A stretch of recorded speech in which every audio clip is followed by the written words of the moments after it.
बिस्मिल्लाहिर्रहमानिर्रहीम। तो स्टूडेंट्स, आज का हमारा टॉपिक है generation of high direct voltages. तो इस जनरेशन के फेज़ के अंदर आज हमने हाई वोल्टेज डीसी प्रोड्यूस करने हैं, उनकी जनरेशन हमने पढ़नी है। इससे प्रीवियस लेक्चर में आपने generation of high alternating voltages AC voltage को हमने प्रोड्यूस किया था, और उसके अंदर आपको याद होगा कि हमने डिस्कस किया था कि हाई वोल्टेज होते हैं लेकिन हाई करंट और हाई पावर्स उसमें नहीं होती, और ना ही हम उनको हाई करंट हाई पावर की एप्लीकेशन के लिए उन जनरेटर्स मेथड्स को यूज़ करते हैं। और इसके साथ अगर हमें हाई पावर हाई फ्रीक्वेंसी चाहिए तो इसके लिए हमने टेस्ला ट्रांसफार्मर जो है वो डिज़ाइन किया था, और टेस्ला ट्रांसफार्मर के अंदर हमने हाई वोल्टेज हाई पावर जो है हाई फ्रीक्वेंसीज वोल्टेज जनरेट किए थे। वो इसलिए क्योंकि हमने जनरेशन इसलिए करते हैं हाई वोल्टेज और हाई फ्रीक्वेंसी की, क्योंकि हमें पता है कि जब हमने इक्विपमेंट अपने इलेक्ट्रिकल पावर सिस्टम में इंस्टॉल करने हैं तो कल को उनके ऊपर हाई फ्रीक्वेंसी सर्जेस स्विचिंग जब हम करते हैं, हाई फ्रीक्वेंसी स्विचिंग करते हैं, तो उस केस में हमारे इंस्ट्रूमेंट के ऊपर जो है वो हाई वोल्टेजेस की सर्जिस या हाई फ्रीक्वेंसी की जो अप्लाई होती हैं तो उनसे वो रप्चर हो जाते हैं, ब्रेक डाउन हो जाता है। तो हम टेस्ट कर लेते हैं ताकि उसको इस तरह से डिज़ाइन करें कि वो कल को जब उनके ऊपर हाई फ्रीक्वेंसी की सर्जिस आएँ तो वो उनको बेयर कर सके, विथस्टैंड कर सके। क्योंकि नॉर्मली ये होता है कि लो वोल्टेज पे हाई फ्रीक्वेंसी अगर हो, हाई फ्रीक्वेंसी के साथ लो वोल्टेज पे ब्रेक डाउन हो जाता है। हालांकि अगर फ्रीक्वेंसीज हाई ना हो, स्विचिंग आपकी हाई ना हो, तो आपका हाई वोल्टेज पे जाके ब्रेक डाउन होता है। तो उसके लिए हमने एक जो आपकी जो टेस्ला के अंदर जो हमारी डेरिवेशन थी वो यहाँ पर जो है हमारी रिमेनिंग थी, जिसको हमने यहाँ कर देखा था कि जब हमारी अनडैम्प फ्रीक्वेंसीज का रिलेशन आता है तो उसके लिए यहाँ पर यहाँ से देखें कि if the two undamped frequencies are equal corresponding to L1 C1 is equal to L1 is equal to C1। ठीक है जी। द डैम्प्ड रेजोनेंट जो है वो नियरली यहाँ पर L2 C2 है, ठीक है, क्योंकि ω1 इज इक्वल टू ω2 है। तो इस हिसाब से अगर हम जो है यहाँ पर लिखें कि जो एम्पलीट्यूड A1 और A2 हैं आर इक्वल हों तो जो डिके है हमारा वो भी इक्वल होगा, और जो समेशन होगी वोल्टेज की वो हमारी कुछ इस तरह से बनेगी। आप इस इक्वेशन को देख सकते हैं। तो यहाँ पर तो अब हमारे पास दोनों का सम हो के sine ω1t plus φ1 plus sine ω2 plus φ2 which is equal to v। और ये क्या है, हमारा एक्सपोनेंशियल डिके है of the components of voltage depends upon the resistance value. तो इसके साथ ही हमने यहाँ पर ये देखें कि जब आपका, क्योंकि हमने यहाँ पर जो है स्पार्क गैप लगाया हुआ है क्विंचिंग के लिए, जिसके अंदर हमने एयर को यूज़ किया है क्विंचिंग पर्पज़ के लिए। जब हमारे पास कोई क्विंचिंग मीडिया नहीं है, हम क्विंचिंग नहीं कर रहे, तो हमारे पास जो प्राइमरी और सेकेंडरी वोल्टेज है वो इस तरह से होंगी कि ये हमारी प्राइमरी वोल्टेजेस हैं, यहाँ पर देख सकते हैं आप। फिर यहाँ पर आई, फिर यहाँ पे आई, क्योंकि क्विंचिंग नहीं हो रही। यहाँ पर फिर वो जनरेट हुई, फिर थोड़ी कम हुई, फिर जनरेशन हुई। इसी तरह से ये सेकेंडरी वोल्टेज आपकी नज़र आ रही है आपको। लेकिन जब आपका क्विंचिंग आप करा रहे हैं तो उस वक्त ये देखें कि आपकी प्राइमरी पे और सेकेंडरी पे क्या है कि आपके हाई मैग्नीट्यूड के साथ साथ ये थोड़ी थोड़ी कम होती जाती है, अनडैम्प होती जाती है। ये देखें डैम्प होती जाती है, तो ये कम होता जा रहा है। तो ये वो केस है जब आप क्विंचिंग अप्लाई कर रहे हैं। तो यहाँ से देख सकते हैं आप what we require in a single series of short duration pulses. This can be done by preventing the energy from the traveling backward and forwards in the Tesla transformer by quenching the trigger gap by air blast cooling। ठीक है जी, जो हम quenching करते हैं trigger gap की by air blast cooling से। तो अब ये है कि when the primary voltage is 0 the blast of air removes the spark in the primary gap. तो वो उसको जो ब्लास्ट होता है उसको रिमूव करता है प्राइमरी गैप में, so the energy is confined to the secondary. अब ये जो फिगर 1 थी जो आपने ऊपर देखी, shows the primary and secondary voltage wave form without quenching. ठीक है, जब क्वेंचिंग नहीं है।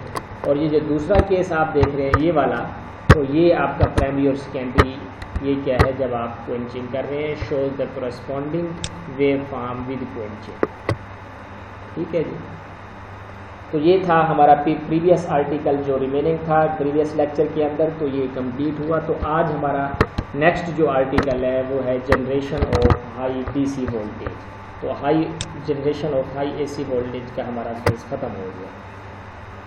तो अब ये जो हाई वोल्टेज डीसी हम जनरेट करते हैं, ये क्यों करते हैं? ये भी टेस्टिंग पर्पज़ के लिए, और हम जो इंसुलेशन केबल्स के लिए और कैपेसिटर्स के लिए की टेस्टिंग के लिए हम इसको जनरेट करते हैं।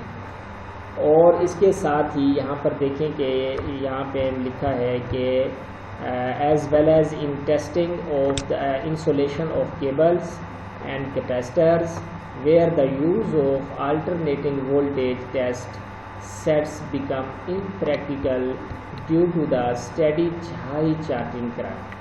हाई चार्जिंग करंट की वजह से जहाँ पे ये इम्प्रैक्टिकल होता है आपका अल्टरनेटिंग वोल्टेज टेस्ट, उसकी जगह पे हम जो है हाई वोल्टेज डीसी जनरेट करते हैं और अपने कैपेसिटर्स और केबल्स और इक्विपमेंट की टेस्टिंग करते हैं। तो impulse generators charging units also require high direct voltage as their input. तो अब इसके अंदर सबसे पहला जो हमारे पास जनरेशन का जो मेथड है, डीसी जनरेशन का जो मेथड है वो है रेक्टिफायर सर्किट। ये है रेक्टिफायर सर्किट्स। अब रेक्टिफायर सर्किट्स हमारे चाहे वो हाफ वेव रेक्टिफायर बना लें आप, फुल वेव रेक्टिफायर बोथ हो सकते हैं, जिसके अंदर हम क्या करते हैं कि हमारे पास जो इनपुट सोर्स है वो ही एसी इनपुट सोर्स है, ट्रांसफार्मर है, एचवी ट्रांसफार्मर। इससे आगे हम जो डायोड लगाते हैं, रेक्टिफायर सर्किट लगाते हैं, और उसके साथ ही हमने एक कैपेसिटर लगा दिया और फिर लोड रेजिस्टेंस हो गई। कैपेसिटर हम इसलिए लगाते हैं कि जो हमें रेक्टिफायर से आउटपुट मिले उसकी स्मूथनेस करने के लिए, उसको स्मूथ करने के लिए हम कैपेसिटर की एडिशन करते हैं। तो अब इसके अंदर क्या होता है, क्या है कि यहाँ से आइए देखते हैं कि one of the simplest methods of producing high direct voltage for testing is to use either half wave or full wave rectifier with a high alternating voltage source। ठीक है जी।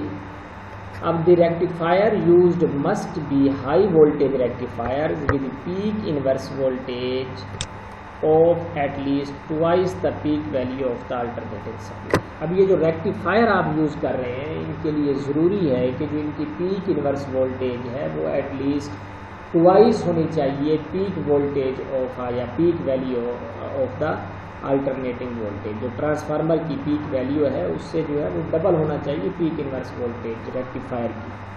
ठीक है। तो अब उसके बाद in theory low pass filter में भी यूज टू स्मूथ आउटपुट। ये जो आपने फिल्टर लगाए हैं लो पास फिल्टर में, इनके जो कैपेसिटर आपने ऐड किए हैं।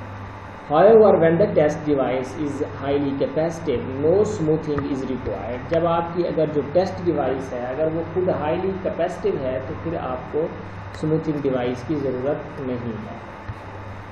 Even otherwise, only the capacitance may be used across the test device for smoothing, shows the half wave and full wave। ये जो फिगर है ये आपको बोथ के लिए शो कर रही है। तो इस तरह से आप क्या कर सकते हैं कि सिंपल रेक्टिफायर सर्किट से एसी हाई को डीसी में कन्वर्ट करें और ये आपकी हाई वोल्टेज डीसी जनरेट हो जाएगी। ठीक है जी। सिंपल आपके डायोड्स हैं, रेक्टिफायर सर्किट है। इसी तरह लैब्स में भी आपने देखे होंगे कि हमारे पास जब हम जनरेट करते हैं डीसी को तो हमने डायोड वहाँ पर रेक्टिफायर सर्किट लगाए हुए हैं। जैसे ही हम कनेक्ट करते हैं तो इस तरह से हमारे पास हाई वोल्टेज डीसी ऑब्टेन होती है।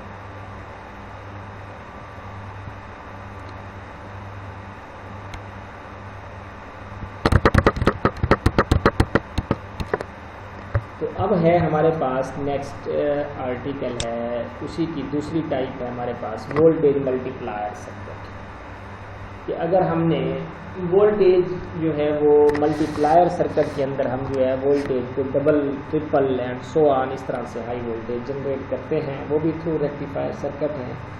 तो इसके अंदर हम देखते हैं सबसे पहले है हमारे पास कि जो है वो है वोल्टेज डबलर सर्किट। ठीक है। इसी तरह से जो हमारे पास दूसरे हैं जो सर्किट हैं उनमें से एक है कॉकरॉफ्ट-वाल्टन सर्किट, क्योंकि आप यहाँ पर देख रहे हैं कि जो सर्किट्स हैं वोल्टेज डबलर सर्किट एक हो गया और इसके साथ ही दूसरा है हमारे पास कॉकरॉफ्ट-वाल्टन सर्किट। तो आइए इसका पहला हम सर्किट देखते हैं, वोल्टेज डबलर सर्किट को देखते हैं, इसके साथ बाद हम नेक्स्ट कॉकरॉफ्ट-वाल्टन सर्किट को देखेंगे।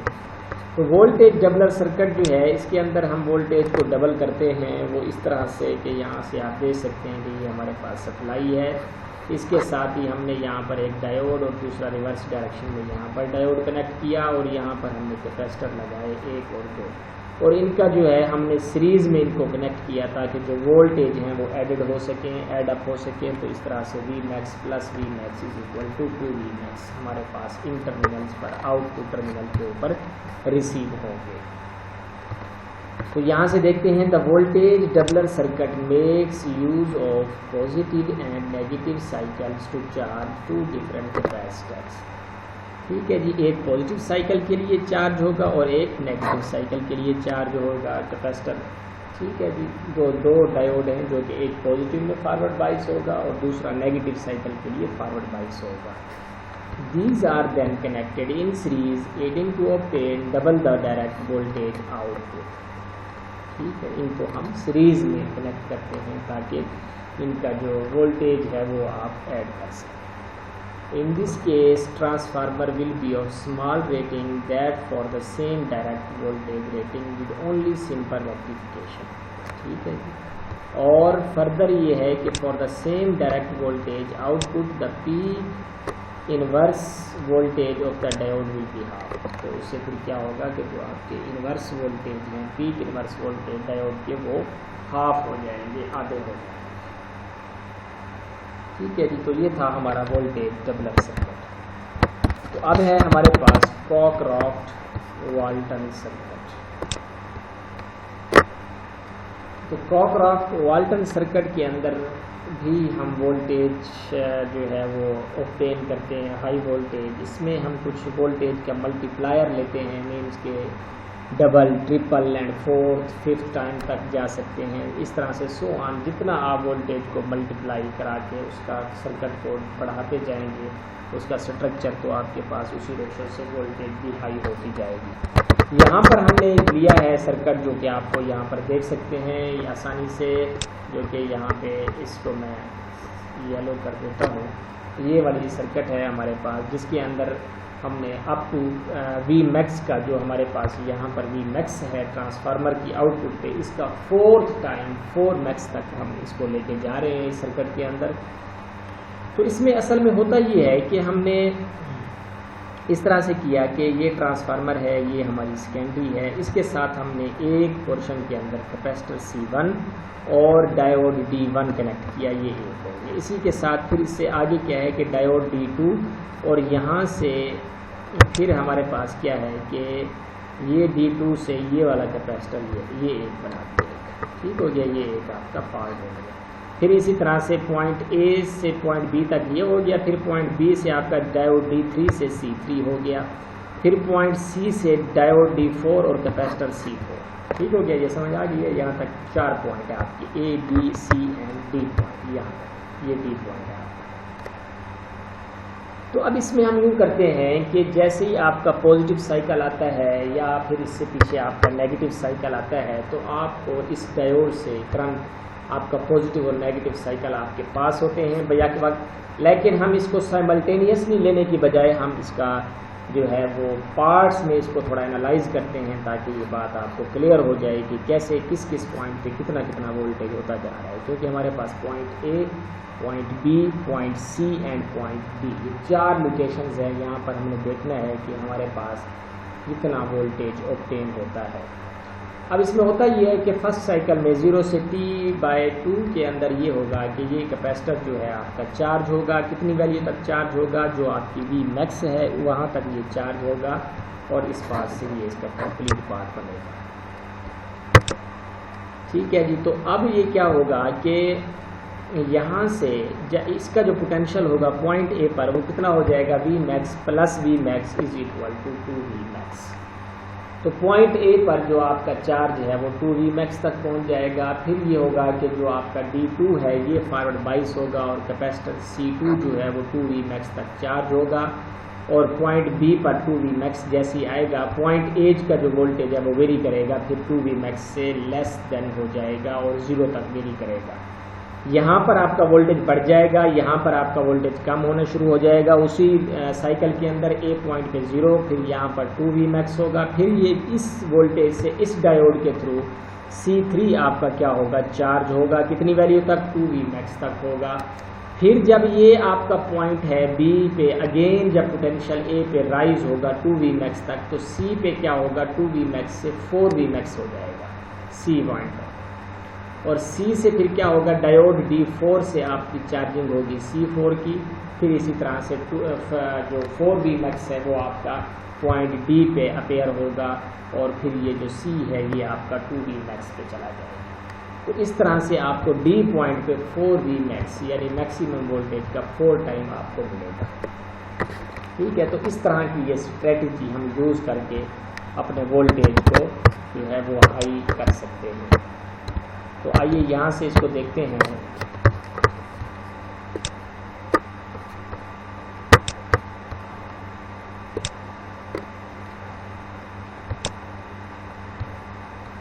तो फर्स्ट पैराग्राफ को देखते हैं कि let V max be the peak value of the secondary voltage of the high voltage transformer. ये V मैक्स की बात की जा रही है।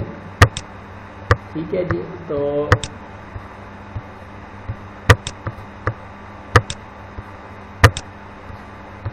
अब यहाँ से देखें, to analyse the behaviour let us consider that charging of a capacitor actually takes place stage by stage. हम स्टेज बाय स्टेज जो है वो लेते हैं।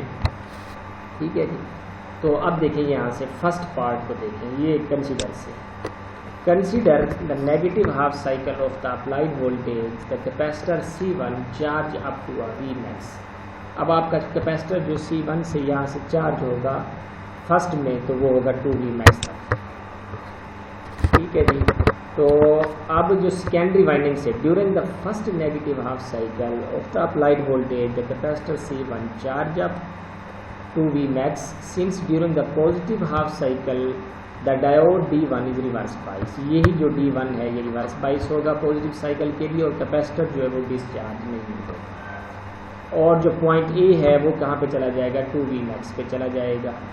ठीक है, और ये वेरी करेगा 0 से 2V मैक्स तक। अब देखें आगे चलते हैं। तो अब इनिशियली कैपेसिटर C2 जो है वुड बी अनचार्ज है and the voltage eight B would be 0 है।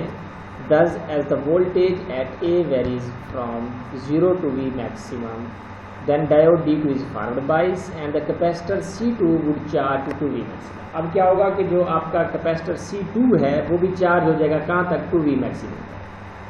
अब फिर क्या है कि B का जो पोटेंशियल है वो कहाँ पे पहुँच जाएगा, 2V मैक्स तक पहुँच जाएगा और A जो है वो लेस देन और इक्वल टू B पर होगा। B पर जो जितने वोल्टेज है, once C2 has charged the diode 2 would be reversed biased and the capacitor C2 would not discharge। अब जो कैपेसिटर C2 चार्ज हो चुका है उसमें डिस्चार्ज नहीं होना वहाँ पर, क्योंकि हमने डायोड की डायरेक्शन इस तरह से लगाई हुई है। The voltage at B now remain constant at 2V max। अब ये जो B पर वोल्टेज है ये कांस्टेंट रहेंगे, 2V max तक रहेंगे। C3 is initially uncharged। अब C3 के लिए केस देखें, वो इनिशियली क्या है, अनचार्ज है। फिर जो पॉइंट ए पर वोल्टेज है वो 0 से 2V मैक्स तक वेरी कर रहे हैं और जो डायोड D3 है वो फॉरवर्ड बाइस होगा और होल साइकिल के लिए होगा। फिर C3 आपका चार्ज हो जाएगा 2V मैक्स तक और B जो है वो 2V मैक्सिमम तक है और A जो है वो क्या है, 0 है। इस लाइन को आप और से देखें। ठीक है, C पे कितना है, ये 2V मैक्स, B पे कितना है 2V मैक्स, A पे कितना हो गया 0। अब जब A पे अगेन राइज होगा 2V मैक्स तक तो फिर जाहिर बात है C पे भी इंक्रीज होगा, डायोड 3 से रिवर्स बाइस करेगा और C3 जो है वो डिस्चार्ज नहीं होगा और वहाँ पर पोटेंशियल कितना हो जाएगा, जब 2 से यहाँ पे 0 से 2 आया है तो यहाँ पे 2 से 4 हो जाएगा, जाहिर बात है डबल हो जाएगा। No as reaches 2V maximum, A पे जो है वो जैसे 2V मैक्सिमम होगा तो C पे भी राइज करके कहाँ पे चला जाएगा, ये देखें 4V मैक्स पर। ठीक है जी, तो इस तरह से ये प्रोसेस आपका कंटिन्यूस स्टार्ट रहेगा। और लास्ट पैराग्राफ देखिए कि यहाँ पर जो है वो C4 की हमने बात की है क्या होगा कि C4 जो है वो इनिशियली अनचार्ज है, फिर B पे क्या है आपका पोटेंशियल कांस्टेंट हो चुका है, 2V मैक्स हो चुका है, और जो आपका वोल्टेज C पे है वो वेरी कर रहा है कहाँ से, 2V मैक्सिमम से 4V मैक्सिमम। अब during the most of the cycle the diode D4 is forward bias and C4 charges up to the maximum difference between D and B। तो B और D के दरमियान जो डिफरेंस है वो 2V max का है। This occur when the voltage at C is 4V max and the voltage eight D would be 4V maximum. तो जो पॉइंट D है वहाँ पर आपका वोल्टेज हो जाएगा 4V मैक्सिमम के। तो इसी तरह हम कह सकते हैं कि जो C है आपका point, as the voltage at C falls from 4V maximum to V maximum to V maximum since the capacitor C4 has charge up it would not discharge. जितना उसको चार्ज कर लेगा वो डिस्चार्ज नहीं होएगा capacitor, since there is no discharging path, क्योंकि आपने path ही provide नहीं किया, डायोड की डायरेक्शन इस तरह से आप लगाते जा रहे हैं। Thus once the capacitor are charged up, the voltage at D remains constant at 4V maximum। तो वहाँ पर वोल्टेज आपके कितने रहेंगे, उतने मैक्सिमम ही रहेंगे। तो ये था वो थ्योरी जो कि आपने यहाँ पर देखी इस सर्किट की, कि आपके वोल्टेज जो है वो कैसे आपके डबल से फिर ट्रिपल और फिर 4 टाइम यहाँ पर जा रहे हैं। तो इन शॉर्ट आप यहाँ से ये देख सकते हैं कि ये एक आपका है जो कि फर्स्ट उसमें चार्ज होता है, ये पॉइंट A है, फिर ये पॉइंट A 0 से 2 वेरी करता है, लेकिन B पर जो है इस चार्जिंग के थ्रू यहाँ पर जो पोटेंशियल आ जाता है B पर आपका वो आ जाता है 2V मैक्सिमम। अब ये जैसे ही 2V मैक्सिमम पे कांस्टेंट चला गया, लेकिन ये जो B से फिर D3 की चार्जिंग करता है C3 को, तो ये भी 2V मैक्स तक लेके जाता है। लेकिन अगेन जब A का पोटेंशियल 0 से फिर राइज होता है तो फिर ये B और इसी तरह से C, यानी C का जो पोटेंशियल है वो राइज होता है 4V मैक्स तक। अब जैसे ये 4V मैक्स तक राइज होगा तो ये इसको चार्ज करेगा इस कैपेसिटर को 4V मैक्स तक, ठीक है जी। तो ये 4V मैक्स तक करेगा यहाँ पर, तो B पर क्या आ जाएगा आपका 4V मैक्स आ जाएगा, लेकिन अगेन C पर जो है पोटेंशियल डिक्रीज होगा जो कि 2V मैक्स तक चला जाएगा, जब B पर आपका कितना आएगा 4V मैक्स आ जाएगा। तो इस तरह से आप इसकी एक्सप्लेनेशन कर सकते हैं। तो अब इसका कंप्लीट जो है पूरे इसका अगर हम यहाँ पर सीक्वेंस वोल्टेज जो है यहाँ पर बनाएं तो इसके ग्राफ के अंदर आप देख सकते हैं द सीक्वेंस, यहाँ से the sequence of voltage is shown in table. हम इस पूरे सीक्वेंस को इस टेबल के अंदर ड्रॉ करते हैं। यहाँ पर देखें कि मैंने साइकिल लोकेशन ली है, पहले कौन कौन सी है, पॉइंट A है आपका, फिर इसी तरह से पॉइंट B, फिर पॉइंट C और फिर पॉइंट D। ये 4 पॉइंट है जिन पर हमने सीक्वेंस चेक करना है। अब देखिए कि आपका साइकिल क्या है, पहले 0 है, फिर उसके बाद क्या आएगा T/2 तक होगा, 0 से T/2, फिर कितने तक T तक होगा, फिर इसी तरह से 3T/2, फिर सो ऑन 2T हो जाएगा, फिर इस तरह से 5T/2, फिर आपका 3T हो जाएगा एंड सो ऑन, ठीक है, पॉजिटिव और नेगेटिव के साथ। तो आप देखिए कि जब आपका 0 है तो ये सारे पॉइंट पे पोटेंशियल कितना है, यहाँ पर आप सब के ऊपर देख रहे हैं कि पोटेंशियल आपका 0 है।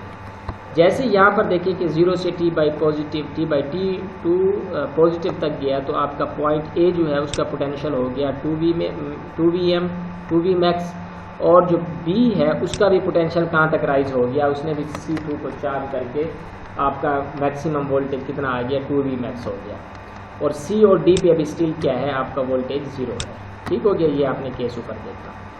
और जैसे ही आपका साइकिल चेंज हुआ, यहाँ से T तक गया, T/2 से T तक गया, तो फिर ये देखें A पर वोल्टेज देखें 0 हो गए, और जो B पर वोल्टेज कांस्टेंट हो गया, और C पे वोल्टेज आपका राइज हो गया जो कि 2V मैक्सिमम तक गया, ठीक हो गया जी। अब उसके बाद अगेन देखें जैसे यहाँ से साइकिल आपका यहाँ तक पहुँचा तो अब ये A पर अगेन राइज हुआ। याद होगा आपको मैंने कहा था कि A पर जैसे ही दोबारा राइज होगा तो अल्टीमेटली आपका C पॉइंट पर भी क्या होगा, राइज होगा वोल्टेज यहाँ पर। तो यहाँ पर गौर से देखें कि जैसे ही आपका पॉइंट A पर वोल्टेज हुआ 2V मैक्स अगेन राइज हुआ, तो B आपका कांस्टेंट वोल्टेज 2V मैक्सिमम, लेकिन उसके साथ ही जो C की वैल्यू है वो आपकी देखें अगेन राइज होगी, क्योंकि A पॉइंट पर आपका पोटेंशियल अगेन राइज हो रहा है। तो इसलिए इसकी वैल्यू कितनी चली जाएगी, 4V मैक्स तक चली जाएगी। और C3 से आपका जो पाथ कैपेसिटर C4 है वो चार्ज होगा और उसकी वैल्यू कहाँ पर पहुँच जाएगी, 4V मैक्सिमम तक पहुँच जाएगी।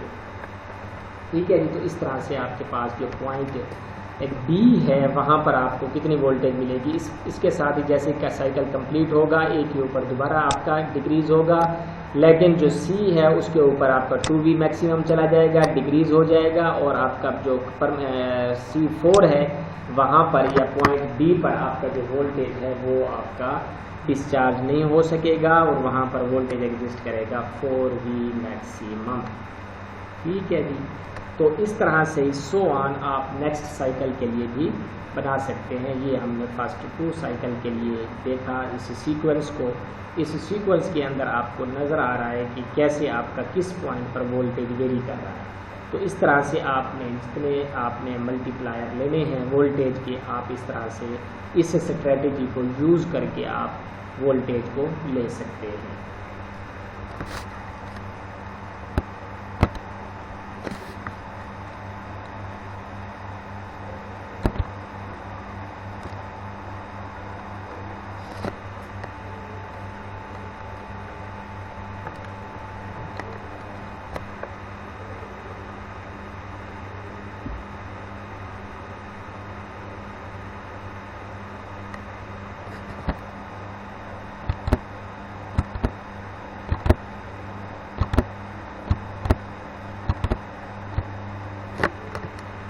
तो आज के लिए इतना ही। इंशाल्लाह नेक्स्ट लेक्चर में हम जो है इलेक्ट्रोस्टैटिक जनरेटर्स को स्टडी करेंगे। Thank you. अल्लाह हाफ़िज़।